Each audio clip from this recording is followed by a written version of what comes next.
legalizefreedom.com.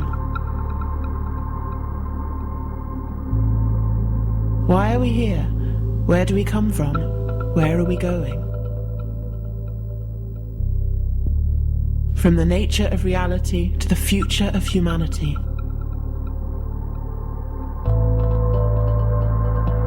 Beyond politics, poverty and war. legalizefreedom.com.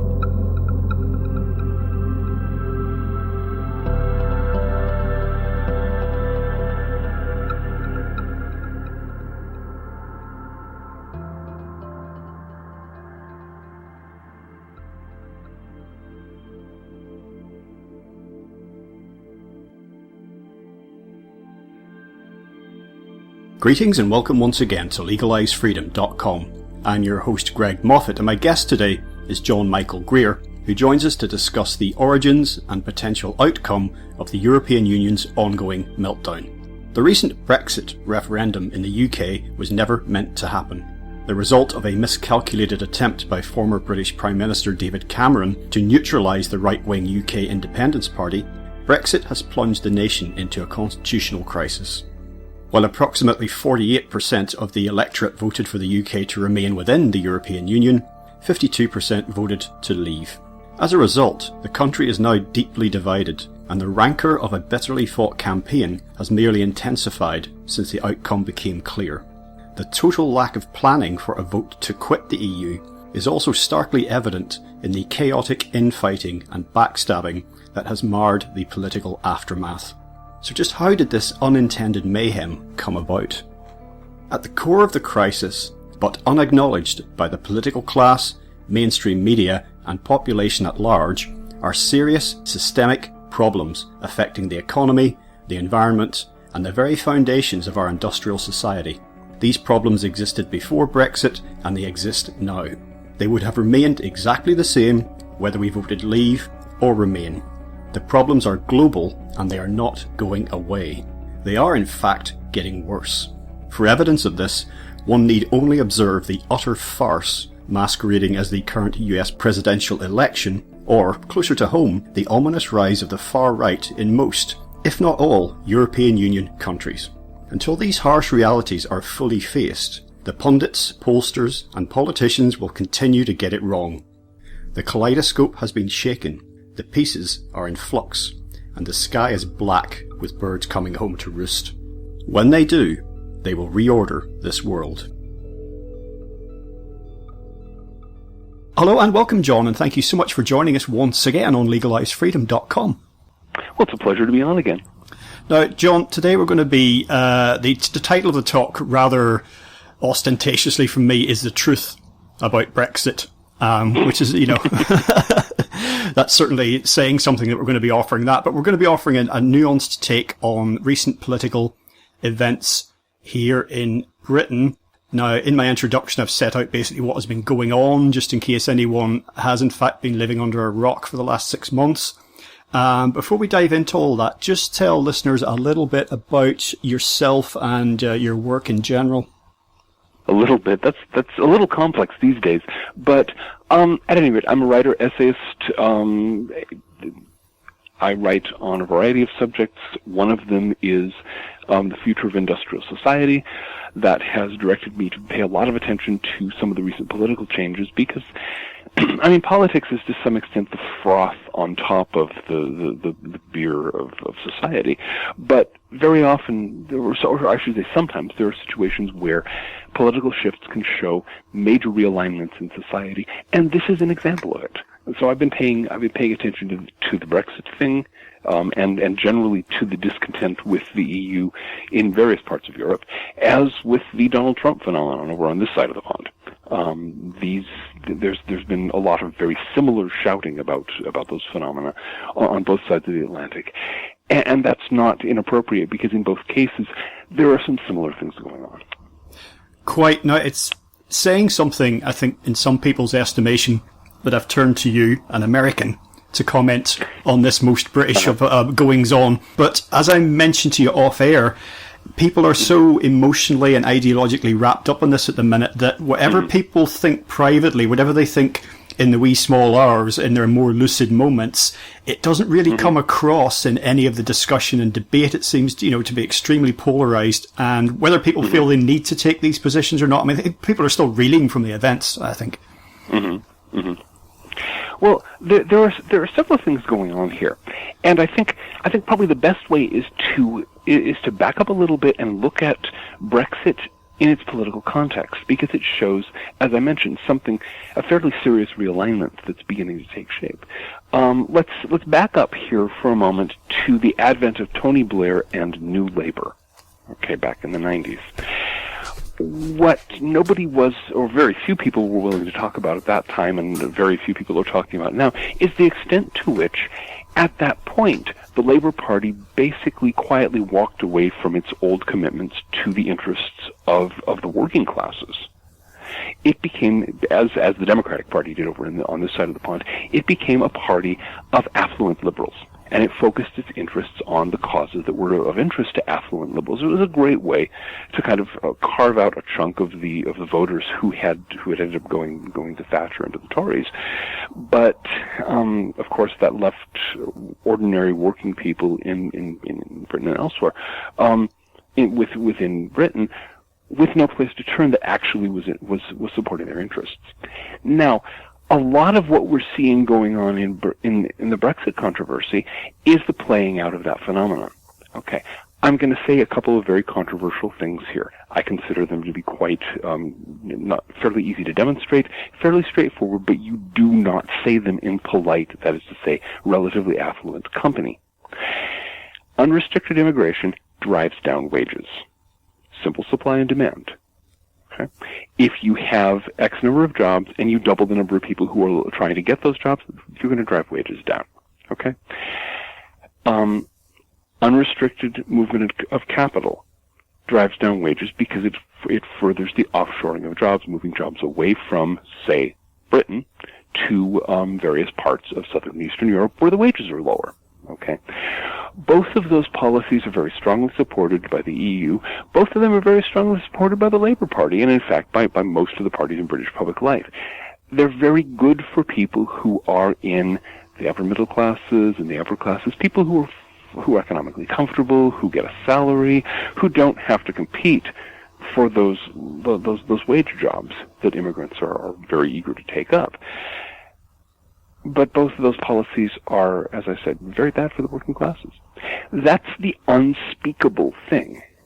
Nobody wants to say out loud, well, I mean, a few people have, obviously, within this Brexit thing, but they've been generally shouted down. But there's actually a cogent, straightforward economic reason to object to unrestricted immigration, to object to the free movement of capital. These are not value-neutral things. They benefit certain people, and they cost others. That is the thing that nobody in the Remain campaign was willing to talk about. And I've noticed, sitting on the other side of the Atlantic watching the British media while all this unfolded, if anybody tried to talk about, the immediate result was to shout them down, insist they were racists, xenophobes, Nazis, morons, schoolyard insults flung at anybody who raised the possibility that maybe there was an actual issue here.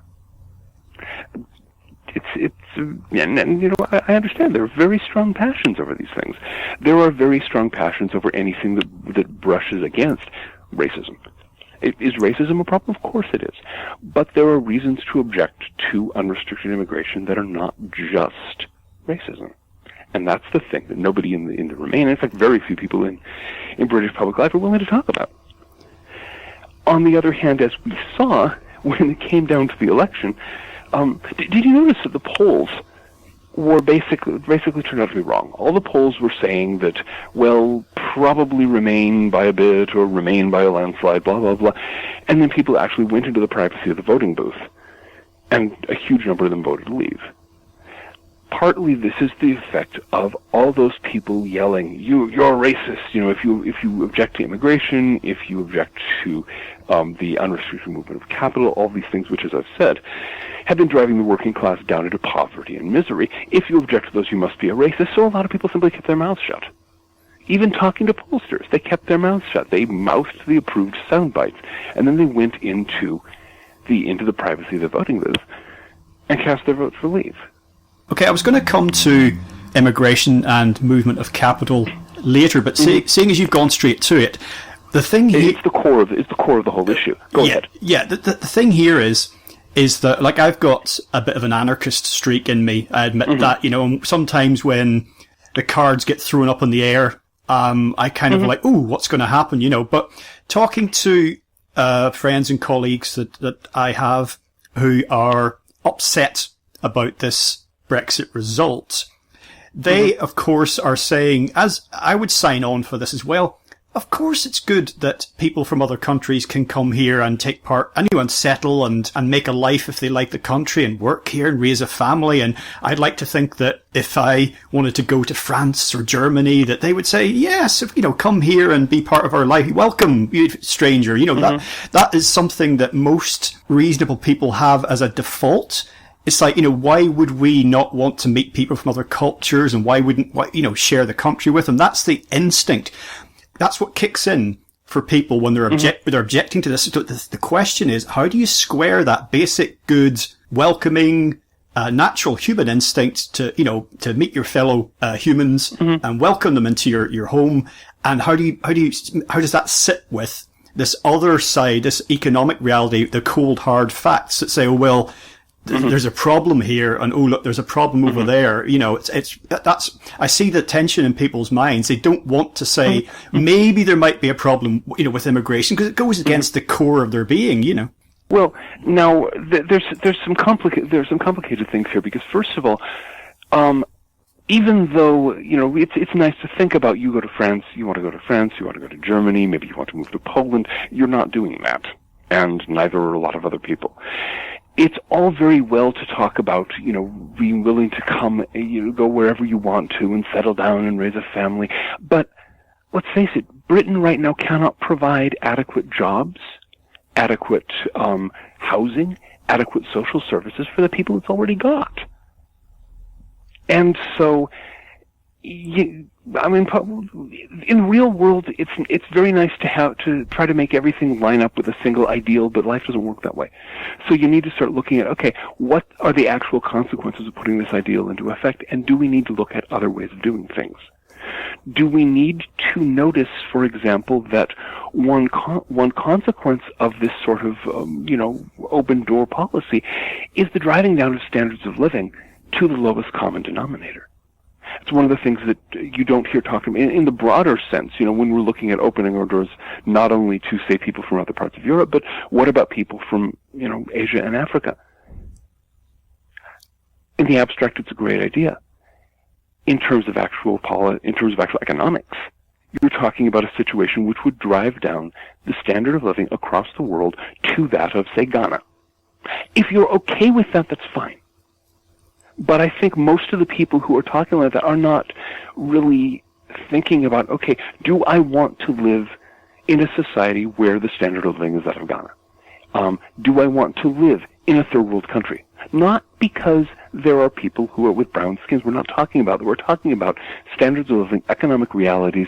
Do I want that kind of lifestyle? It's very easy to say, well, no, we should raise the standard of living of the people of Ghana up to that. And, great. Let's see that happen. But unrestricted immigration may not be the way to do it. And so we are in an awkward situation where ideals and realities do not necessarily work together. It's the job of the political process to square that. And are the results are going to be awkward? Of course. Are there going to be ugly compromises made? Are we going to have to say, well, this is the ideal, but we're not going to be able to do it right now? Yes. Are we going to have to say, well, we have this goal, we have that goal, we can't have both, what are we going to choose?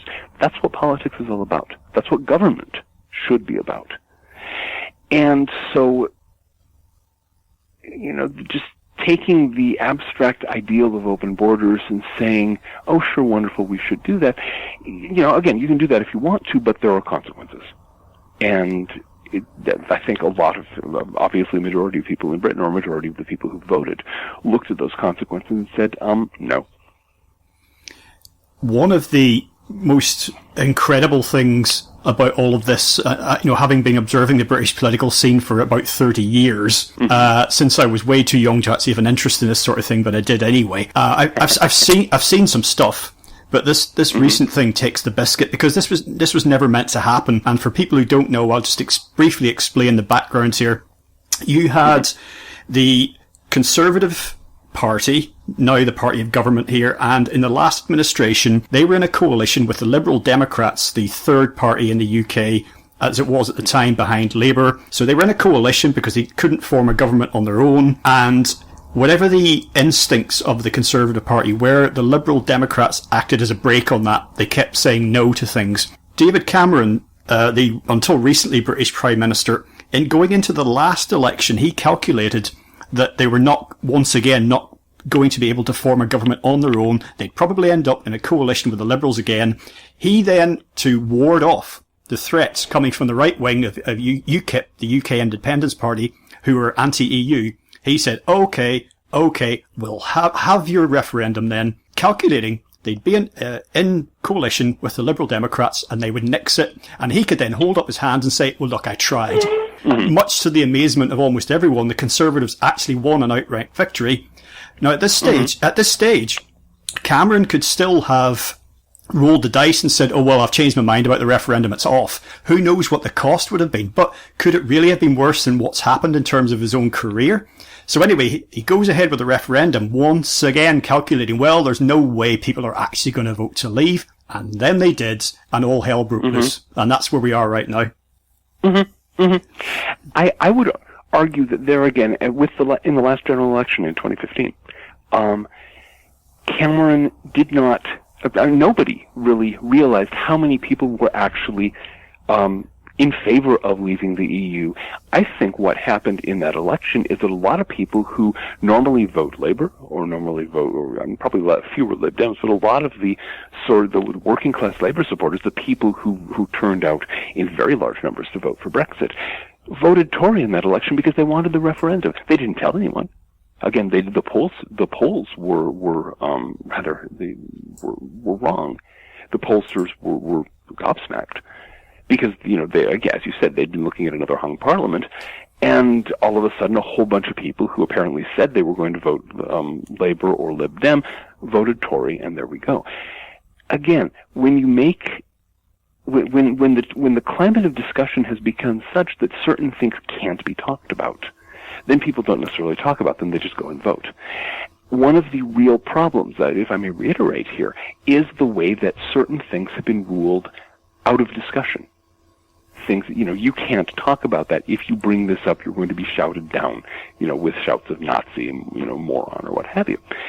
And so you're right that it is, that this was a phenomenally unexpected event in terms of the sort of conventional wisdom of British politics.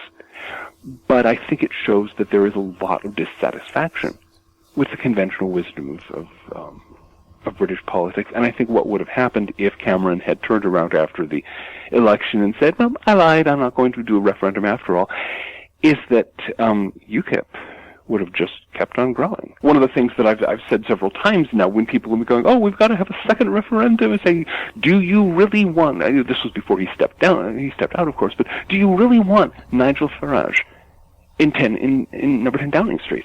Because that's the way that's the best way to get him there. So many people have obviously turned their back on the conventionalism. They will vote for anybody who will get Britain out of the EU. And if that means UKIP, a UKIP government, God's help us, that's what it means. So, it's kind of an awkward prospect, but seriously, the sort of movers and shakers, the people whose opinion, quote, matters, unquote, really need to take into account the fact that a very large section of the British voting public is not buying it anymore. Well, in my reading of the situation prior to the referendum, I found that a lot of people from all walks of society, not everyone, of course, but, rather larger numbers than you would have liked, were really quite ignorant about the EU itself, what it does, how it functions. I mean, the number of people Googling what is the EU prior to the referendum was staggering. And there were undoubtedly a lot of votes that were cast that were not explicitly about the EU itself. They were about things like immigration, about just perceived threat of the other, and general conditions, you know, as you say, industrial jobs being offshored, and people just having a rough old time of it for a long time. And the EU was almost neither here nor there for some people. It was more just a symbol of something in their minds that they wanted to fix, you know, hopefully with just the stroke of a pen. Well, and equally, of course, a lot of the people who support the EU have no clue as to what it actually amounts to. It's simply a warm feeling of international brotherhood. That, you know, modern public life is like that. But the fact that now, of course, there's another factor here that deserves attention, which is the fact that the Remain campaign was, frankly, one of the most impressively incompetent political campaigns I have watched in years. Watching David Cameron, you know, stomping around going, well, if you vote Leave, you'll all get cancer. Seriously, the threats. I mean, I actually saw somebody had done up a faux headline, you know, Brexit will give you cancer, experts warn, and making fun of this endless parade of threats of, you know, this horrible thing will happen and that horrible thing will happen. And the Remain campaign was a complete one-note Johnny about that. I didn't. Maybe they did it somewhere else, but I did not see anybody anywhere trying to make a coherent argument in favor of Britain belonging to the EU. It was all, well, you know, any thinking person ought to blah blah blah. If you don't support the EU, you're a Nazi moron. And if we leave the EU, these horrible things will happen. That does not go over well. Especially when you had Cameron and Osborne and people going, you know, if we leave the EU, there are going to be cuts to the National Health Service. Well, you know, what have the Tories been doing? I mean, Brexit means what we're already doing just doesn't have the same sort of threat value that I think they thought it had, and so it was a very badly run campaign. And it's possible that if somebody had been able to articulate a coherent, positive vision for why Britain should remain in the EU, it's possible that the Remain side would have won. But they didn't. And I'll point out also that if you have people who recognize that there are serious issues, real issues, like the issues with immigration and offshoring driving down wages and plunging much of working class Britain into a state of permanent destitution. If that's a real issue and you're aware of that, and every time you try to bring that up, if some affluent liberal points at you and says, you're just a Nazi moron, this is not going to make you want to listen to them. This is not going to convince you that their ideas are worth listening to. And yet that has been nearly the only response over and over again when anybody tries to bring up the economic consequences. You know, just schoolyard insults, put-downs, sneers. And then they wonder why thousands upon thousands upon thousands of unemployed working class people across the north of Britain who normally vote Labour turned out and voted Leave. Yeah, I was quite disenchanted with the tone of the debate from both sides, really, because there was undoubtedly some parts of the Remain campaign were peddling exaggerated threats, as you mentioned, including giant locusts, which I had to chuckle at. And I missed the giant locust. That's pretty good. Well, apparently there was going to be a plague of them. Ahead. So, and some parts of the Leave campaign where I felt were peddling exaggerated promise, because they were saying that it's milk and honey, and I just felt there was no way of knowing that. It was either way, there was an unknown. A lot of people said, oh, well, if we were to leave the EU, we're entering into the unknown. But I mean, to be fair, staying in the EU is an unknown in the sense that the future is unknown, if you see what I mean. So, I'm not coming down condemning anyone more than the other, but the whole, the public debate anyway, I'm not sure what sort of discussions people were having around the dinner table, but the public debates from commentators and politicians and pundits was really dispiriting. Oh, it was, no question. But you notice the difference. The Remain campaign was almost entirely negative. And the Leave campaign, while it was equally dishonest, no argument there, it was pushing a positive vision. It was saying, we are going to these things are going to change, and they're going to make your life better. And that was enough to, even though it was fraudulent in important ways. You know, there all these umpty million pounds a week were not going to suddenly land in the coffers of the National Health Service, and so on. The fact that they had a positive vision to offer, and the Remain people did not, is a very important lesson. It's a lesson which, by the way, applies very specifically to the current American scene, where we're having a version of the same thing going on right now. Yeah, one of the things I've been doing when I've not had very many conversations with friends about this as yet, but I've been sort of coming in at a slightly different angle and saying, well, there are meta trends here, global things going on that are feeding into this, and it's not unique to the UK. Now, the UK situation has its own little unique features, but I said if you look around the world, for example, I've heard people railing against, that sort of, I don't want to live in a fascist country, referring to the UK. And I think, well, I don't think there are any more racist or fascist than there were in the 70s or whatever. And certainly you can look at the Front National in France and other groups in places like Germany, Poland, even in liberal Sweden. There are some of the same trends are in place. Now, I want to quote from your recent blog post about this, and you can maybe shed some light on this. It feeds into what I've just been saying. The core issues underlying the Brexit referendum are also massive realities in many other countries right now, and will likely play a very large role, probably quite a decisive one, in this year's presidential race here in the United States. Now, if you could speak to that, because it really puts all of this in a bigger context. Okay, I'm going to start with the United States, and then we can go to some of the other European countries, because there's a there's a common pattern that you find throughout the Western, more or less democratic societies. Actually, let me start by making a comment about that word fascist. Okay, that's a word that people on the left love to throw around. Have you ever noticed that nobody actually knows what it means? Aldous Huxley, back when fascism was still an issue, pointed out in an essay of his that, as far as he could tell, it simply meant something of which one ought to disapprove. It had become completely content-free. Okay, the fact that Britain is leaving the EU does not make it a fascist state. I mean, where are the goose-stepping stormtroopers? Where is the party ideology? Where is, the statues of the glorious leader? All the things that actually make fascism. I'm sorry, the thought of, Theresa May, sitting there with an armband or something, she doesn't cut it, let's just face it. The term fascism has become a scare word. It's used purely as a put-down.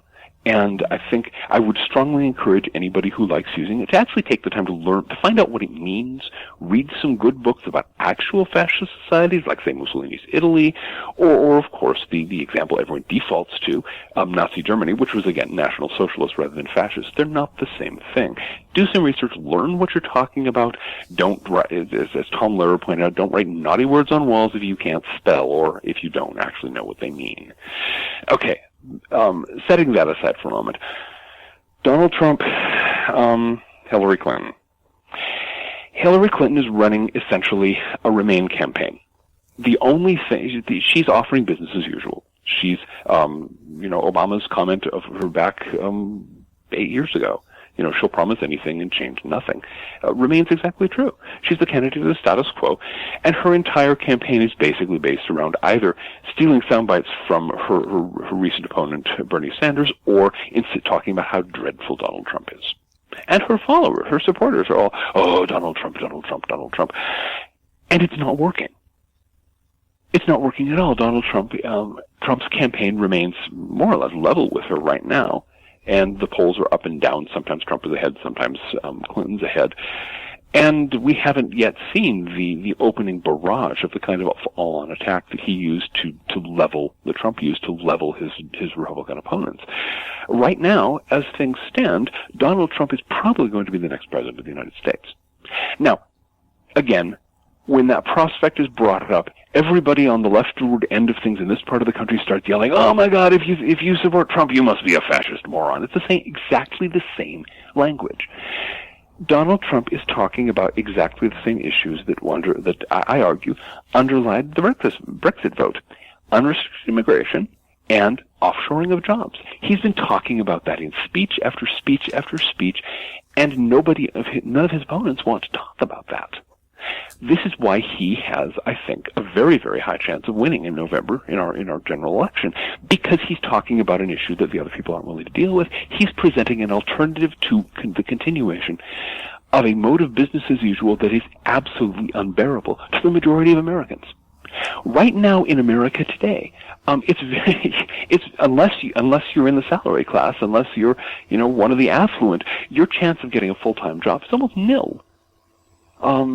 There are, quote, jobs being created all the time, but if you actually look at it, the number of hours being worked remains flat or declines, because what's happening is they're taking full-time jobs, laying people off, and then hiring back a couple of part-timers. So we have people in the working class who are desperately trying to survive, working 2 and 3 part-time jobs at starvation wages with no benefits. That's our economic recovery. That's business as usual. That's the thing that the policies that Hillary Clinton supports are making possible, and Donald Trump is offering an alternative. Is it an honest alternative? Probably not. Is he actually going to do the things he says he is? I have real questions about that. But the fact that he's talking about it at all is enough to get an immense swath of support, including from people who usually vote Democrat. I get to hear a lot of this as a blogger, as someone who's kind of tapped into various political currents in the United States. There are a lot of people who will not admit to their friends that they're going to go vote Trump. Because if they mention it to their friends, they're going to be shouted down, called racists, Nazis, etc. And it's the same thing. The rejection of neoliberal economics. Neoliberalism is the economic theory that insists that free trade is always good, trade barriers are always bad, the absolutely free movement of workers and capital is unalloyed good, blah, blah, blah. It's a theology, basically. It is like most modern economic theories. It's not actually based on fact. And that's been the orthodoxy welded in place across the Western world since the time of Margaret Thatcher and Ronald Reagan. And it has been very profitable for the affluent classes because it's driven wages down. It's kept prices under control. It eliminated the inflation of the 1970s. And so it's been really, really good for the affluent. It's just that the working classes have been destroyed. Here in the United States, when I was young, okay, we're talking a few decades now, but back in the 1970s, in the United States, a working class family with one income could afford a house, they could afford a car, they could afford all the necessities of life, the 3 square meals a day, they could take the occasional vacation, afford the occasional luxury. They were doing pretty well. Nowadays, in today's America, a working class family with one income is living on the street. They've been ruined by the neoliberal economic policies that everyone insists are the only option. And so the backlash is really getting underway. And I think you're going to see it in country after country after country that has actually bought into neoliberalism. The countries that are exempt are the ones that have kind of made neoliberal noises and not done it. Japan's a great example. I mean, Japan is willing to talk neoliberalism as much as anybody, but try moving there to get a job. It is not easy. Japan does not have free and open borders for anyone who wants to move. They're quite the contrary. And so they've basically avoided this whole thing. They've got major economic troubles as well, but that's because they built an export-based economy and then found out that someone else could, mostly China, could undercut their prices. But they're not facing the same drastic schism in society that we're seeing all through Europe and in North America, where you have the affluent salary classes who have been very comfortable with the economics of the last 40 years, who have benefited hugely from it, and who insist that no other option is thinkable.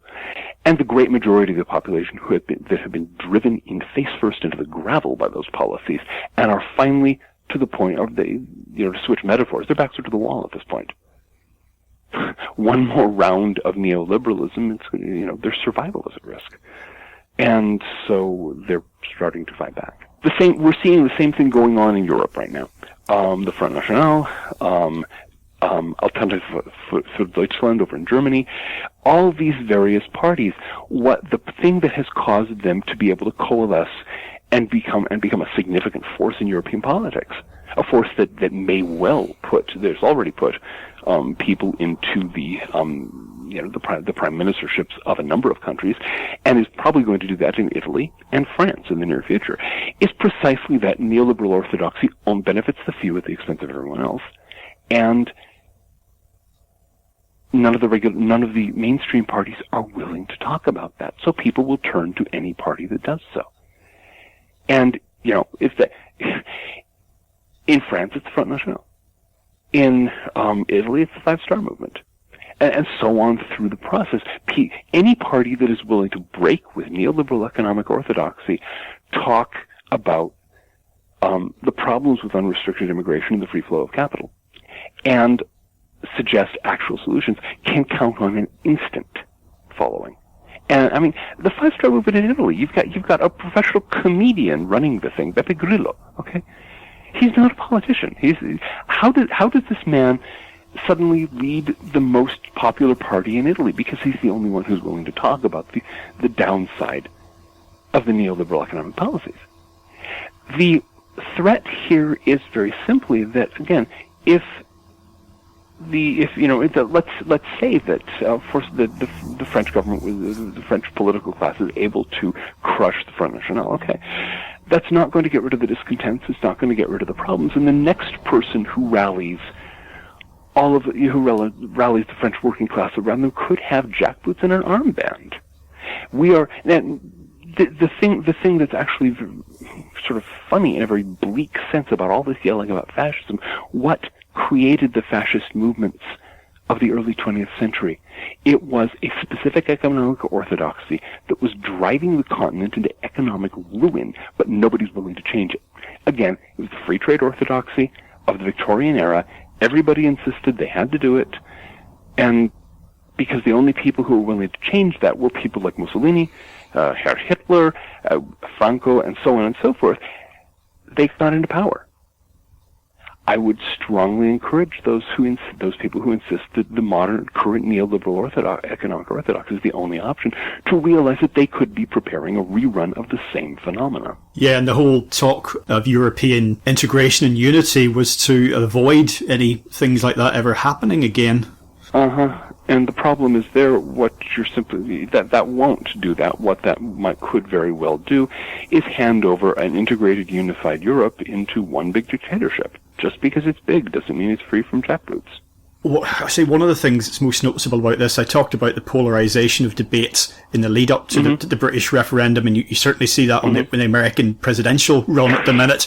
It's just, everything has to be so black and white. It's the negation of nuance, isn't it? People don't want to hear blah, blah, blah, blah, but, or if this, then that. They just say, just tell me the answer. Just tell me everything will be all right. Just tell me, 1 and 1 equals 2, not it equals 4.5 or anything like that. I just want to know. And the problem is that's not how life is. There's very little in our, in the political and social realms and economics, environments, you name it, that is just straightforward. And unfortunately, that's what people want. They just want to know what the situation is so they can sleep at night. Yeah. And that shows you just how much stress, just how difficult life has become for a great many people. We have to start by realizing there was never actually a recovery after the 2008-2009 economic crisis.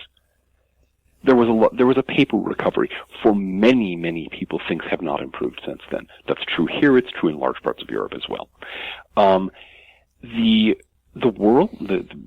industrial world is in deep trouble. The economics have not improved, bailing out a lot of banks and patting themselves on the back for saving society may have made Barack Obama et al. Feel good, but it didn't actually solve any of the problems, and things have been getting very, very bad for a lot of people. So yeah, they're really stressed. They're frightened, and deservedly so. And this is true across the spectrum. People are looking at the basic foundations of their society cracking under the strain of misplaced economic orthodoxies, of political systems that will not deal with the major problems facing society, and a range of other things. There's, I'm sure the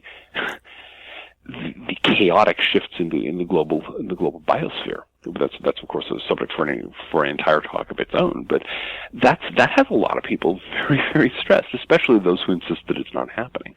Our anti-global warming people over here get more and more brittle with every unprecedented heat wave, every unprecedented round of flooding, you name it. People are under a lot of stress.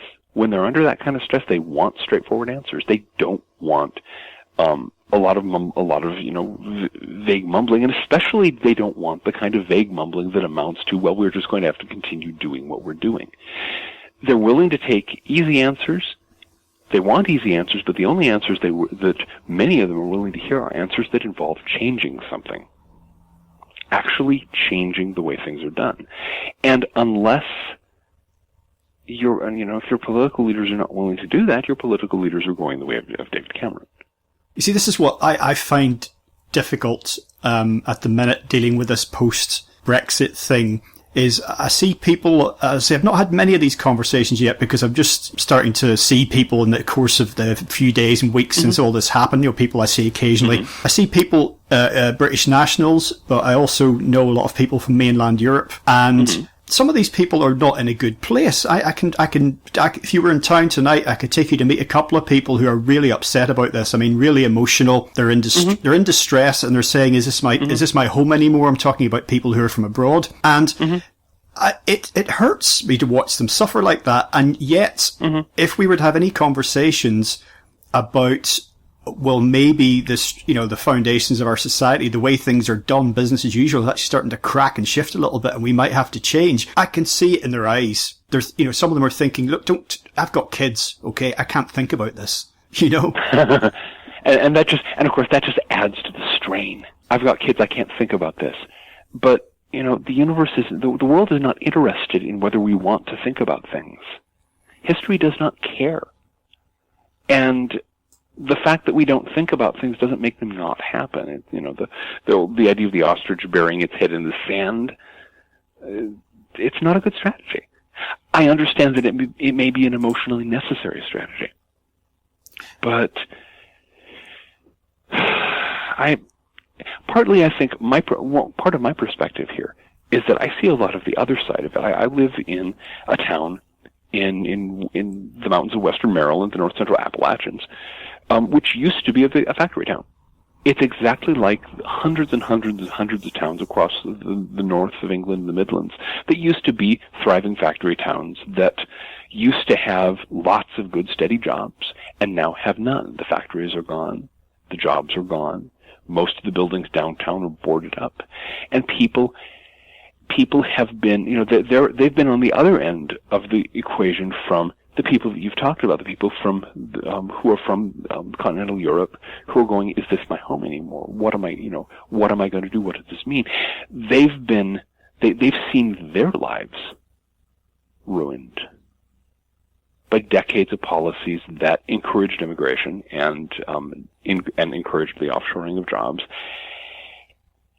And, in Britain, in America, in a lot of other places, their backs are to the wall, and they can't just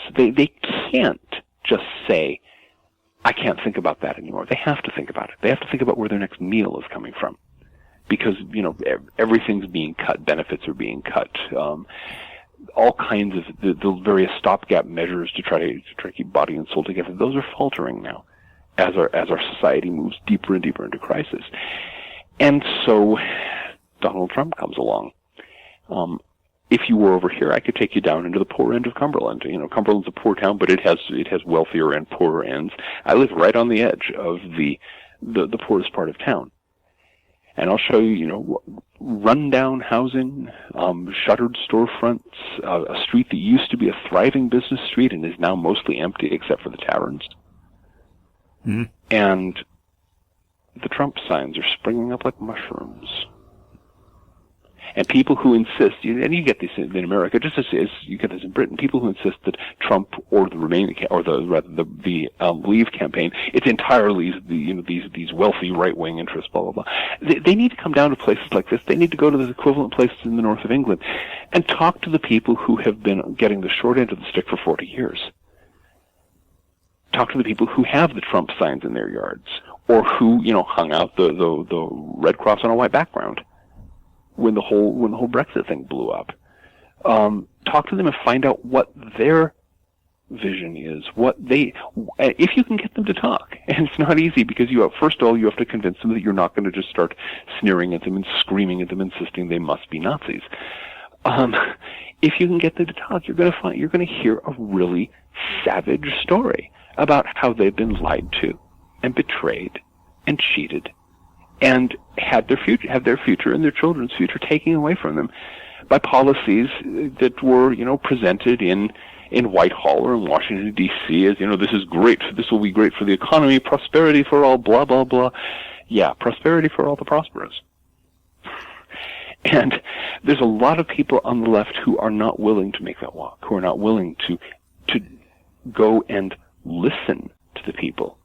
In the political scene, comparing the UK with the US, the current leader of the Labour Party here is a chap called Jeremy Corbyn. You have Bernie Sanders, who's he's running against Clinton for the nomination over there in the States. Both kind of more or less, we could call them socialists, and both actually find that their own parties, in terms of representatives, not in terms of the party members, the average Joe on the street, but in terms of party members, they are going hammer and tongs to run them out of town. Beyond any of that, do you think are they manifestations of something similar, perhaps, as characters? Exactly. Yeah. Exactly. Because Corbyn's a great example, because your Labour Party has a more or less democratic structure, and that's nice. Our Democratic Party doesn't. If the nomination campaign for the Democratic candidate had been fair, honest, and open, Bernie Sanders would be the nominee at this point. The number of blatant irregularities that were needed to basically stuff Clinton down the voters' throats, it's just even American politics has been corrupt since the time of George Washington. Okay, we need, that's just basic. Voting fraud is as American as apple pie. This was extreme even by American standards. But in both cases, the party apparatchiks loathe them, because the party apparatchiks are all part of that movement that sold out the working classes in the 1980s and 1990s to reorient toward the influence of affluent liberals. And gambling in the process that the working class would keep on voting for them out of misplaced loyalty or habit, or just because they were 1.1 millimeter better than the Tories or the Republicans, respectively. And so now you have somebody like Corbyn, who comes in, who wins the leadership poll by a landslide when it's up to the regular membership. And of course, all the PMP, the Parliamentary Labour Party is out for his blood. But all he has to do is say, okay, we can take it back to another election within the party, and we can see what the average Joes want. And all of a sudden, the attempted coup crumbled, because they know perfectly well that anybody who ran against Corbyn at this point would be destroyed. And you see, the thing that I think they're afraid of, the MPs on the Labour Party are all saying, oh, there's no way that Corbyn can win a general election. Au contraire, I think they're terrified that he can. Because I think they know perfectly well that if he goes into number 10 with a mandate from the voters, he will have the power to bring back some of what the Labour Party used to be about, like the things that benefit the laboring classes. What a concept! And that means that their comfortable gravy train is out the door. That means that the consensus of the affluent is no longer the only game in town. They're terrified by that. I wish Corbyn all the best. If I were if I were a British subject, I would run right out and join the Labour Party so I could vote for the man. I would have very much liked to vote for Bernie Sanders, but unless Hillary Clinton manages to lose herself the nomination somehow, it looks like I'm not going to have that chance. Maybe it's just the circles I move in, but I've got quite a few friends in America, and they're all aghast. Maybe it's because like attracts like. They're all aghast at what's going on. They cannot believe the selection that's been put in front of them. They all, to a greater or lesser extent, would like Sanders to come through because he think he's the least worst option. In Britain, my friends are saying, I don't know anybody that's rah for the Tories. Certainly not for UKIP, and I don't even know very many people who are anything other than, well, yeah, Corbyn would be the least worst option. So, but as you say, it's possibly because the people who are not in that group I'm describing are not talking about what they think. Because sometimes, if you're willing to take the risk, okay, sometimes when you're in a conversation, bring up, with some of your friends, bring up the economic problems with immigration. Watch the reaction. Now, you may be lucky. Maybe somebody will stop and say, yeah, you've got a point there, but here are these other reasons why we need immigration. Most circles, you do that, you will be shouted down and accused of being a racist. Certainly in America, if you breathe the suggestion that unrestricted immigration is not a totally good thing, you will be yelled down and accused of being a racist and a Nazi and a drooling idiot. And again, back to the schoolboy insults. So there's a very good reason why you only hear one thing. But one of the consequences is that there's this echo chamber effect, where the people whose voices, quote, are acceptable are all talking among themselves, and everything seems just fine. Everyone agrees on this, that, and the other, and nobody notices how many people there are outside that circle who do not agree, and who have in many cases, have very good reasons not to agree. So one of the great problems with this tendency to defend what I've called the consensus of the affluent, by shouting down the opposition, any opposition with insults, is that you get a bubble chamber effect, and so you're going to get blindsided by things like the Brexit vote. That is in full, that's in full roar here in the United States, of course. Watching people, the pundits in the media, big names on the internet, all being just totally dismissive of the thought that the American people could possibly vote for Donald Trump, when more and more Americans are lining up behind Donald Trump.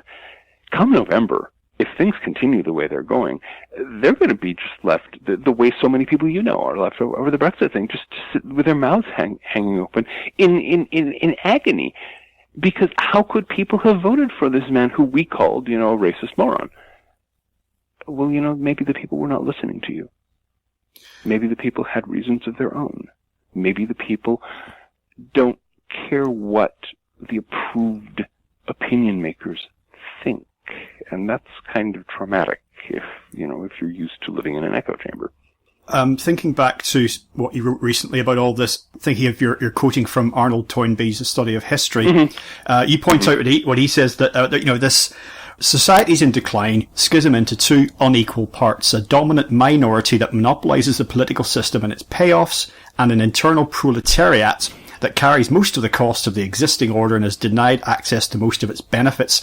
As the schism develops, the dominant minority loses track of the fundamental law of politics, and the masses will only remain loyal if their leaders remain loyal to them. And one of the side effects of this schism, as you point out, is that things of genuine concern, like the environment, for example, they tend to get shoved to one side, and you find when you go to recycling centres, there's you get a certain type of people trying to do environmentally friendly things. People who've got their own allotment, people who are growing plants or vegetables in pots in their backyard, people who are going to lectures on environmental awareness, and it tends to be a certain section of society, people who drive Toyota Prius or whatever, who are trying to factor in, for whatever reason, trying to factor in some of these aspects into their lives, probably really trying to help, coming from a good place. Yes, I'd like to do something, but you don't get a lot of those people that, steel workers that have been hoofed out of their job, lining up at the salad counter for more mung beans or whatever, however you want to put it. Now, that's actually a huge issue, and it's one that I'm going to be addressing in an upcoming post. Because one of the massive problems we face is that the environmental movement since the end of the 1970s has been affected by the same co-optation on the behalf of the affluent. All of the changes that have been pushed through to improve the environment, who has carried the costs of them? Who has had to carry the burdens? Now, I'm going to give a specific example here. How come none of these people who are talking so eagerly about the environment are discussing shutting down non-essential air travel? That produces vast amounts of carbon. Flying someplace on a jet has a bigger carbon footprint per mile than any other way of travel. Okay? It's huge. It's a massive contributor to our global warming, and of course it doesn't help that it's producing that and other gases way up in the air, so things can rise right up into parts of the atmosphere where they can do the most damage. Okay? Why is nobody talking about this? And the reason for that is that air travel is a privilege of the affluent. No, we have to shut down coal mines. That places a burden on the poor. Since the 1970s, the environmental movement has focused on placing the costs of environmental protection on the poor while shielding equally polluting, equally damaging things that benefit the affluent. And that's the reason why the poor have turned their back on the environmental movement. Because as far as they can tell, it's just another way to push more costs on them and to have the benefits trickle up into the comfortable classes. You point out also, earlier, I was reminded of this earlier when you were talking about party loyalties becoming fluid, and that, if we're not careful, you could end up with UKIP with Nigel Farage as Prime Minister. However extremely unlikely it seems now, I would not have put a buck on Donald Trump ever becoming president. I just said, I'm not going to lose $1. I'm not doing it, Whereas now it's looking like, well, I should have put 1,000 on it, But in some ways, and I see this from lots of sections of this debate at the minute, whether it's politicians who are being quite duplicitous and not really speaking their minds, or whether it's through ordinary, interested, engaged people who are wondering how we respond to all this.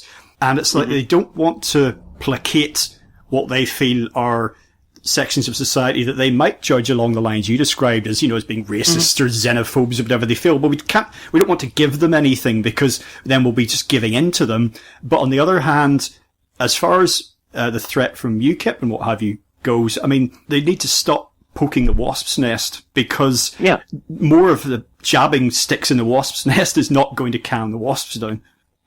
Yeah, and this whole thing, we can't give them anything. That's the whole problem.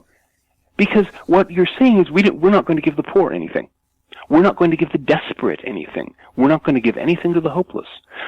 Why do people align with these extreme movements? Because they're poor, because they're desperate, because they're hopeless, because nothing else offers them any way to look toward a better future. That's what drove fascism in the 1920s and 1930s.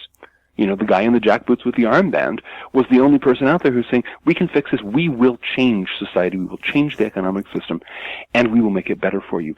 The thing nobody talks about, Mussolini, Hitler, their lesser equivalents in other countries, one of the main things they did was boost wages, improve working conditions. The Nazi Party that's where every worker in Germany had vacation time.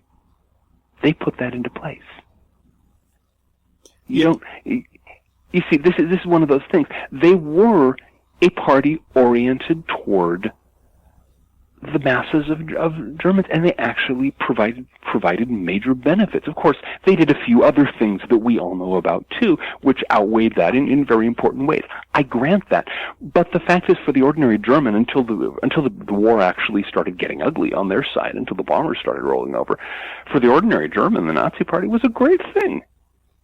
It got Germany out of its economic prostration. It provided better wages. If you had a problem with your employer, you could go to the local party and office that coordinated industry and labor and talk to them and often get it resolved. And so it was because of that they were able to become so popular, so powerful, that they were able to, sweep across Europe. If you don't want to give anything to the poor and desperate, you're going to be facing something like that again.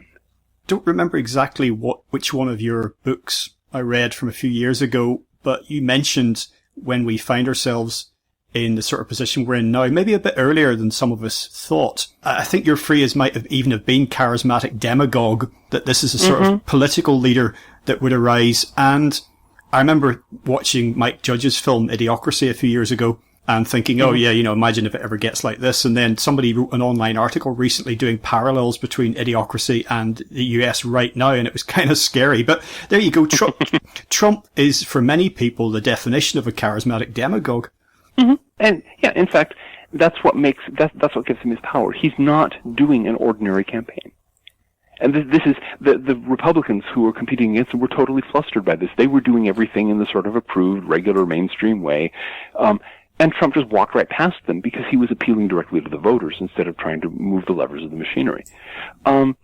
You get, in times like this, somebody who can speak directly to the people and talk about things that matter to them is going to walk right past the other political candidates. The question then simply becomes, what kind of person is he? What kind of leader is he going to be?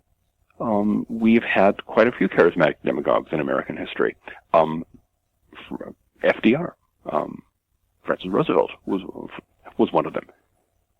Our famous President Roosevelt. The guy, he was kind of America's answer to Mussolini, except that he was better at hiring generals and didn't erase the Constitution. But he was president for 4 terms, and if he hadn't died in the 4th one, if he hadn't died, he'd probably still be president today. His power was a function. These fireside chats, he has these radio chats every week. He'd be on the radio talking to the American people directly, going right around the political thing. Charismatic, you bet. Franklin, by the way, I got to mess up his name sometimes. Franklin Delano Roosevelt. And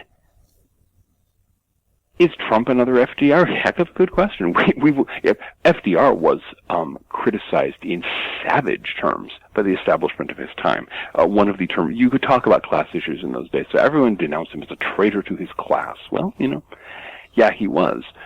But it got him into the White House and kept him there for the rest of his life. Trump is another rich man who has figured, as FDR was, who has figured out how to speak to the needs of the poor, the needs and interests and fears and concerns. And so, yeah, it's something that happens routinely when a political system freezes up into the kind of failed consensus that we're seeing now. There is a harsher term for it that Oswald Spengler, the theorist of historical cycles, gave. He called it Caesarism, because Julius Caesar was another example of the time. I mean, Julius Caesar, his power came from the Roman masses. He appealed right over the top of the political system to them directly, and that's why the conspiracy that assassinated him was composed entirely of rich guys. Yeah. So it's a common historical phenomenon, and the one real risk you run is what kind of person are you going to get? Are you going to get somebody like FDR, who for all his problems actually did work very hard at solving this country's problems and left the Constitution intact? Are you going to get a genial blowhard like Mussolini? Are you going to get a psychopathic mass murderer like Adolf Hitler? It's a crapshoot, because you certainly can't tell from the fact that a guy is charismatic and is able to tap into the things that nobody's willing to talk about. You can't tell just from that, okay, what is this guy going to do once he's in power? We don't know. But we do know that business as usual is not working for a very large number of people. And the people who insist that business as usual is the only option are the people who are basically making the charismatic demagogue the only choice. If in fact Donald Trump becomes president, if he wins the November election, he's inaugurated next January, the people who will have done the most to make that happen are Hillary Clinton and the Democratic National Party, because they have systematically shut down every other option that's available to people who can't endure the continuation of a failed status quo. Well, referring back to what I was saying earlier on, people I consider to be friends, people I've known for quite a long time, even people I've known for a very long time, that if they are pro-EU, and I say I don't know anybody that was strongly anti whatever the EU's problems, however Baroque and Byzantine the structures and the procedures become, that they're attached, the people I know, to like an ideal. And as I say, that stands at variance with a lot of reality, is almost like it's not that it doesn't matter, but it's still almost like an ideal being what it is. You can always find a way to, in its insubstantial nature, you can always find a way to hold it above day-to-day reality and say, yes, but this is the shining torch of what the EU is supposed to be, what it was meant to be, what it stands for. No, understood. But the problem is when that becomes an excuse for ignoring what the EU is actually doing, then you have a recipe for a political explosion. And so, politics is not about the ideal. Politics is about the possible. It's about the real. It's about what you can actually make happen. And so, to some extent, the political idealism, it's very common. It has its place. But again, when it becomes an excuse to not talk about the human cost of these policies, then something has gone very wrong. Yeah, I just hope that that people who started out at the top of this interview with us are kind of still here, particularly if they know. Trust me, I know. Particularly if they know me personally, because I'm not trying to turn people off with some of the ideas and the terms we've bandied around. I'm trying to understand this in a more nuanced way. I just think it's not black and white, and there's a lot more to this. So I'm trying to work my way through it and take other people with me, And that's the thing. If the EU or something like it is going to fulfill the role that it's been given, in terms of its ideals, in terms of what it stands for, the consequences of its actions have got to be taken into account. You've got to stop and say, okay, how are we going to express this ideal in a way that does not drive our working classes into destitution and misery? How are we going to make this work in the real world? And one of the problems is that, again, this is not something human beings have such mixed motives. Because on the one hand, there's the ideal. On the other hand, there's the fact that if you're comfortably well off, those ideals have a lot of practical benefits. You can go. I think some of the people who were complaining to the media after the Brexit vote, saying, "Well, but I want my kids to be able to, to go to college in Germany or wherever. I want to be able to take my vacations and right there, you're looking at people who, children from Brixton are not going to be going to college in Germany, and people in the formerly industrial north of Britain are not going to be traveling to Spain for vacations. So you start seeing how the costs and benefits of this ideal sort out, and it's necessary to actually look at that grubby reality and say, okay, who's getting the benefits of this? Who's paying the cost? If we want to maintain the ideal, how can we make its expression more equitable? Okay, can these people I know you're characterizing it fairly simply just to make a point, and just to get the point across. Of course, it's more complex in the real world. Yeah. So can these people find common cause?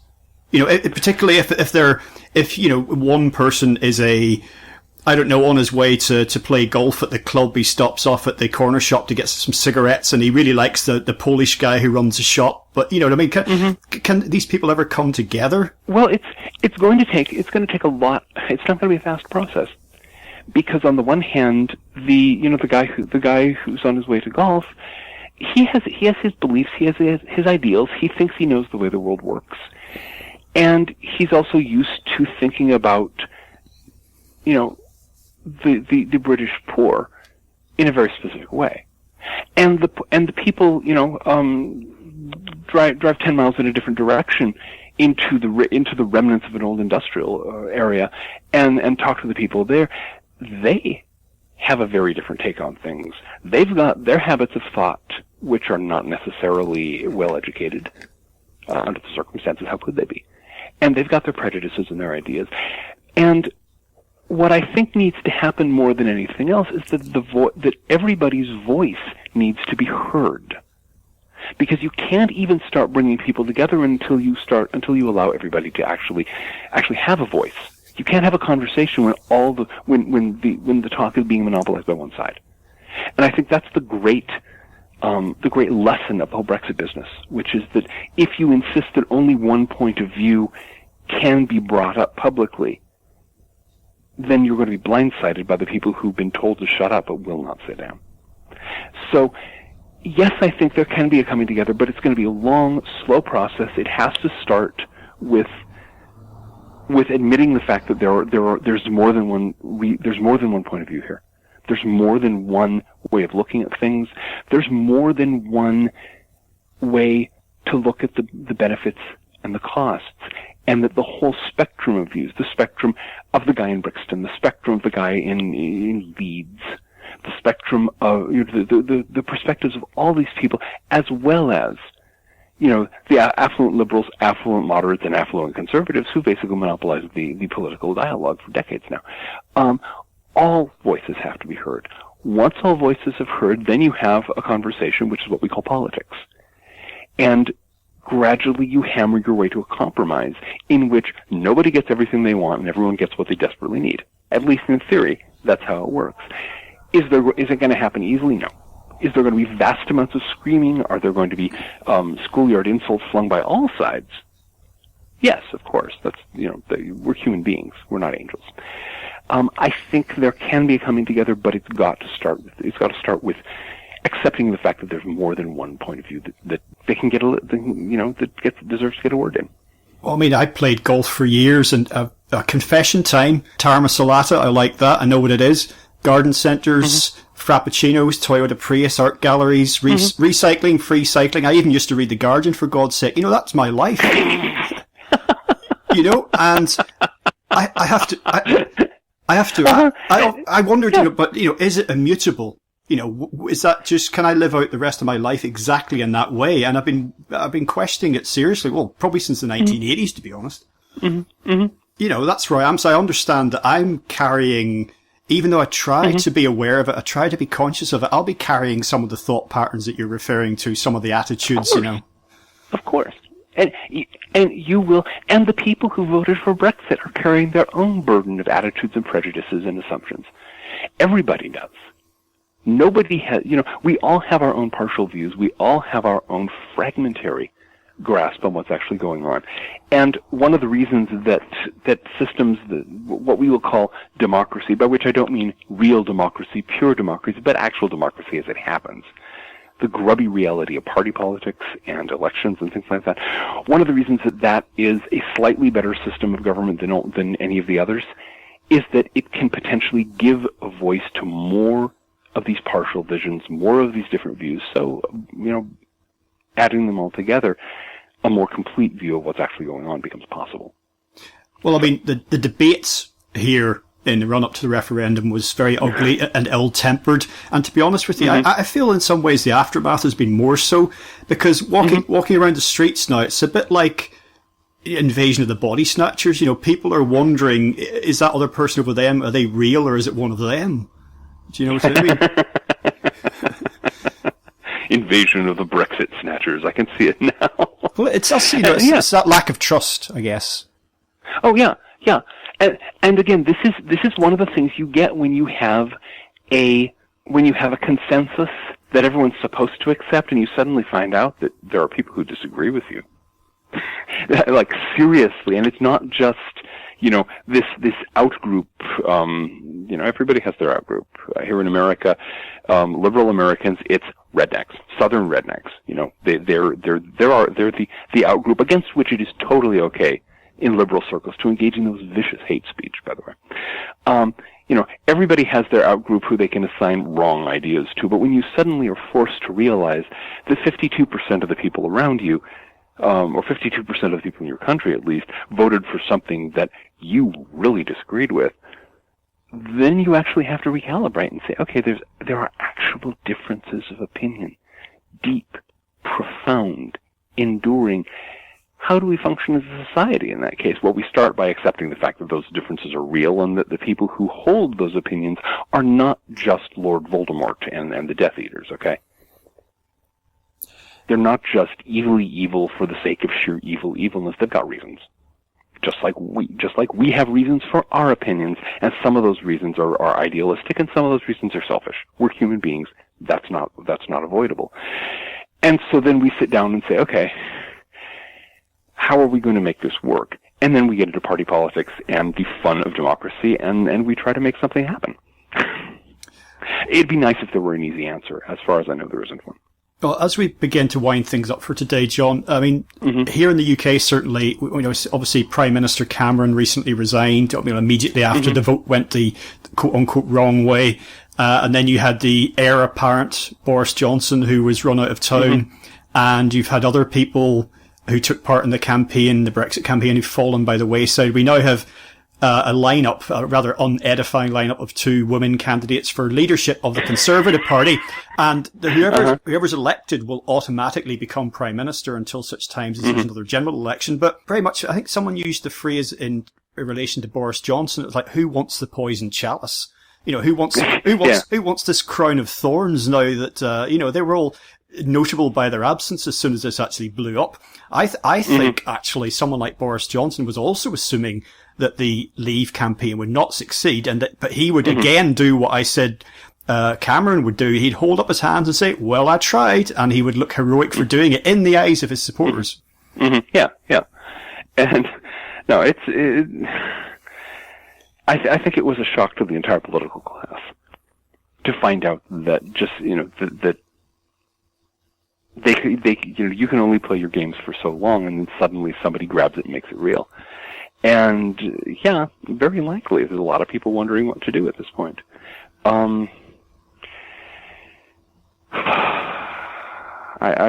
Your comment about an unedifying lineup is very apropos. I occasionally read the Daily Mash, the British Humour website, and I recall an article a little while ago noting, could we please have a female head of state who doesn't hate all our guts?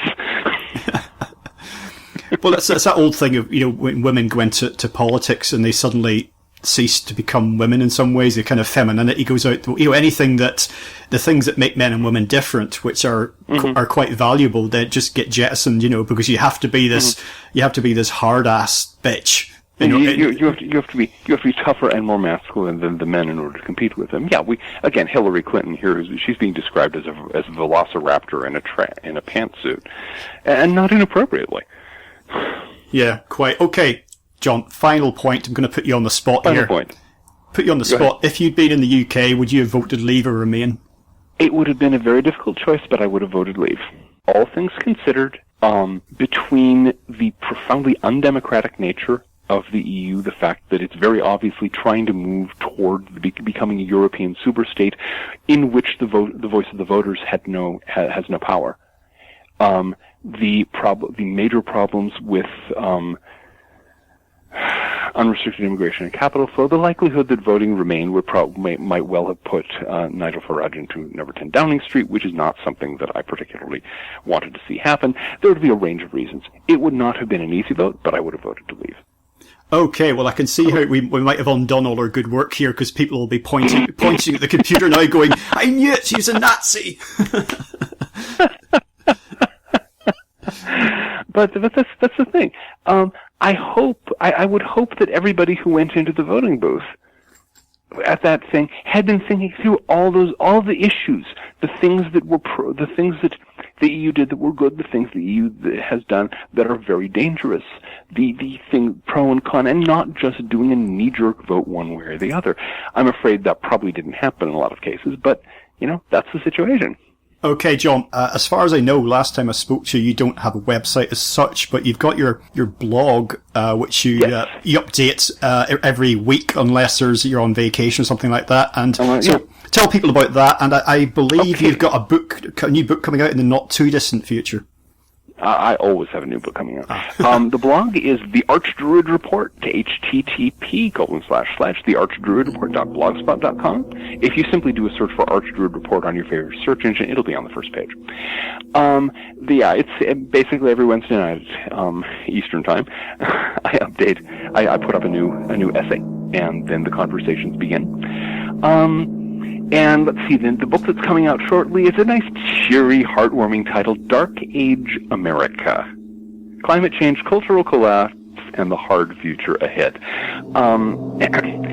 Basically, taking the current trajectory of decline and fall in which the United States is very obviously engaged, and spanning that forward over the next 500 years or so to try to imagine what kind of world we're actually heading into. Not Star Trek Future, not Mad Max, but the normal aftermath of a failed civilization. It's I say heartwarming is a joke. It's probably my most uncompromising book to date, but it said some things that I think very badly need to be heard. Okay, well maybe I can persuade you to have a conversation about that when the time comes. I would be delighted to do so. Splendid. Okay, well until then, John, thank you so much for joining us once again on legalizefreedom.com. And thank you very much for having me. Well folks, that's it for another week. As ever, thank you so much for listening. If you enjoyed the show, check out the website, which is legalizefreedom.com. That's legalize-freedom.com, where you'll find an archive of programmes offering alternative views on a wide range of topics including politics and economics, energy and environment, culture, spirituality, history, and the nature of reality. You can also browse and buy a range of publications from our guests, and if you're feeling generous, make a donation to help keep the site up and running. Whether you listen, donate, or do both, I greatly appreciate your support. Until next time, I'm Greg Moffat, and you've been listening to legalizefreedom.com.